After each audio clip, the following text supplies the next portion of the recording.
Greetings everyone, Baldus here.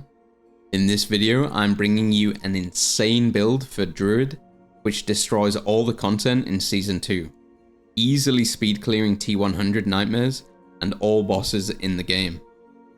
I have been testing and min-maxing Overpower Pulverize, and can now share with you the fully optimized build, which bodes crazy amounts of attack power and maximum life to achieve consistently high damage.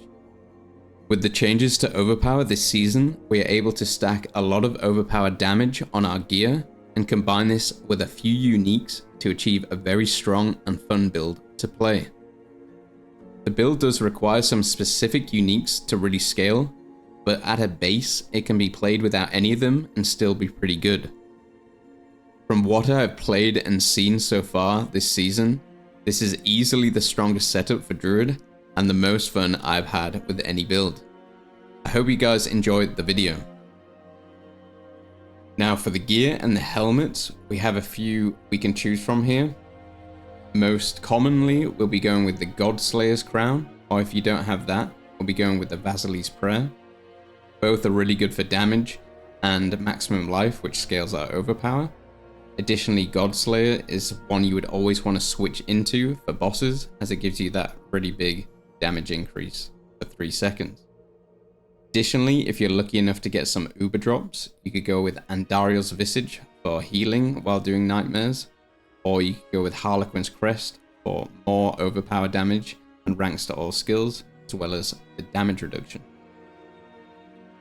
Now for the chest armor, we're going to be going with Insatiable Fury, an absolute best in slot chest armor for Overpower and Pulverize, as it gives us a massive amount of damage, physical damage, and total armor in werebear form, as well as damage reduction while fortified. Additionally, we're getting +3 ranks to all werebear skills, so that scales our Pulverize even more. Moving on to the gloves, we want to take 4 ranks to Pulverize, crit strike chance, attack speed, and either overpower or some stats. For the aspect, we're taking Ursine Horror, which makes our Pulverize an earth skill, which is essential for the build. Moving on to the legs, we want to take Tybalt's Will as our best in slot. This provides a really nice damage increase up to 40% while we're unstoppable, and then also some damage stats and reduction from close enemies. If you don't have Tybalt's Will, I'd recommend using Legendary Pants that has maximum life and some damage reduction. Also, you can slap on Disobedience for some more armor. Moving on to the boots, we want to try and get +3 maximum evade charges for our Metamorphosis vampire power. I'll go over those a bit later. We also want to have movement speed, damage reduction while injured, and spirit cost reduction. For the aspect, we're going to go with Quicksand, as we need to apply slow with our earth skills in order to trigger our Umbral, which restores 4 spirit every time we crowd control an enemy. For the weapon, we're going to be going with the Staff for the damage to crowd controlled enemies. This links with Earthen Devastation in the Paragon Board. Additionally, you want to try and get 2 overpower stats and core skill damage, as well as another crowd control damage stat if you can. That would be the best in slot, but I just have vulnerable damage here instead. For the aspect, we're going to be taking Shockwave, of course, which makes our Pulverize deal a second hit. For the necklace, now we want to be getting Banished Lord's Talisman. This is really essential for the damage of this build, as it scales our critical overpowers by 120%. Additionally, we get crit strike chance, overpower damage, and ranks to core skills. Some really good stats. The way you can get this amulet most easily is from Duriel, which most of you guys should have done a few of them. Now for the ring, like I mentioned before, we're going to be taking the Umbral aspect, but we also want to be looking for crit strike chance, damage to crowd control enemies, and maximum life as our 3 top stats. For the other stat, we're also looking for physical damage or damage to close enemies, something like that. For the second ring aspect, we're going Retaliation, which scales our damage by 40%, while we have Fortify. Now we also want to have an additional ring that we can switch out for single target. which we're going to have Rampaging Werebeast on. Now, Rampaging Werebeast scales our Grisly Rage, so we get increased damage for the boss. For the Spirit Boons, we're going to be taking Wariness for the first one.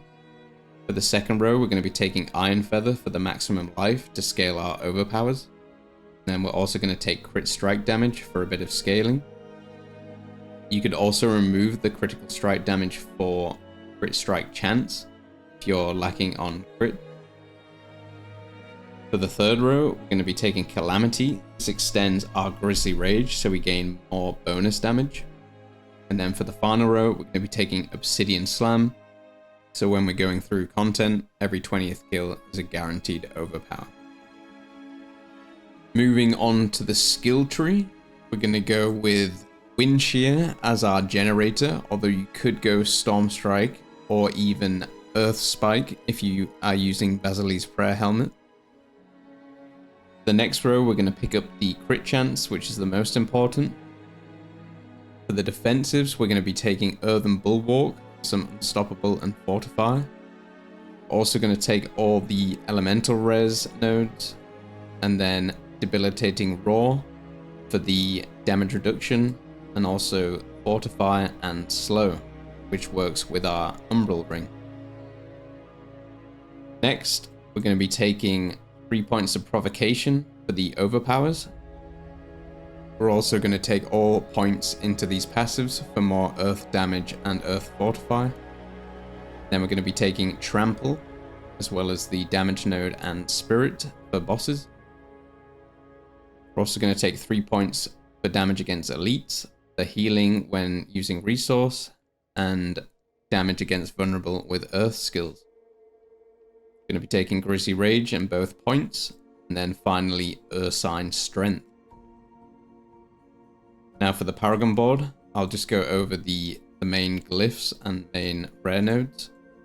So for the first board, we're going to be taking Outmatch, which gives our rare nodes a bonus. So we get 45% damage and also more res to elements as well.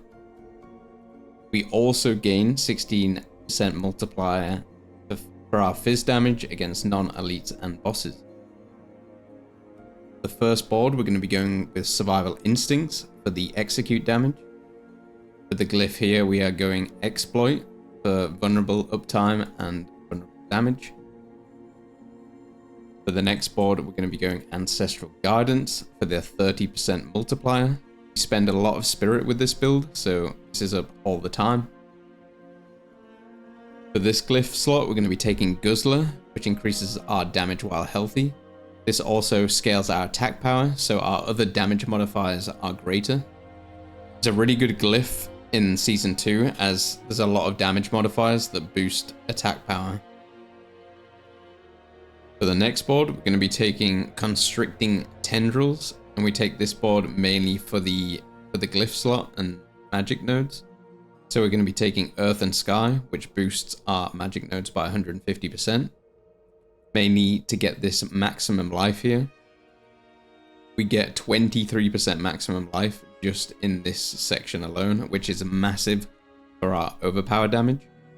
We also get some nature magic damage here as well. The final board, we're going to be taking Earthen Devastation, and this is the new node that changed, so it scales off our crowd control bonus. It's what I mentioned before on gear. It's really good to have as it goes into a multiplier. For the glyph here, we're going to be taking Dominate to scale our overpower damage. For the bonus, we also deal increased damage against enemies that have been overpowered. And now finally, let me go over the vampire powers. So for the vampire powers, we're going to be going with Sanguine Brace. We have a lot of fortified generation already, but we're mainly taking this for the 8% crit strike chance. We're also taking Undying for healing, especially below 50% life. Pulverize builds don't generally have a lot of healing built into them, so it's a really important vampire power just for survivability. We're also going to be taking Prey on the Weak to multiply our damage against vulnerable enemies, and also apply vulnerable when we dash with Metamorphosis. And then additionally with Metamorphosis, this gives us our Unstoppable, which gives us the buff from Tybalt's Will. For the final vampire power, we're going with Blood Boil. When our core skills overpower, we drop a few volatile bloods, which deal a little bit of damage. But the main reason we have this is for every 20 seconds, our next skill is guaranteed overpower. This is really good for bosses, as we can get our overpowers ready before we initiate the boss, leading to more guaranteed overpowers. Now, everything I've just gone through will also be in the build planner, which is linked in the description. Make sure to check out that to follow the Paragon Board and skill tree in more depth, and also check out the notes for additional information. Now, that's pretty much everything I've gone through, and I'd just like to say that this build is absolutely insane for Druid. Definitely the best build this season, without a question, for all kinds of content. Very versatile, does insane damage, really fun to play, and it's not too hard to gear up as long as you're in the end game. There isn't any Ubers that are required for this build, however there is a few that do boost your damage or survivability, so if you do get them, you can slip them into the build pretty easily. Thanks everyone for watching. Make sure to check me out at Twitch at Baldus Maximus, and I'll see you in the next video.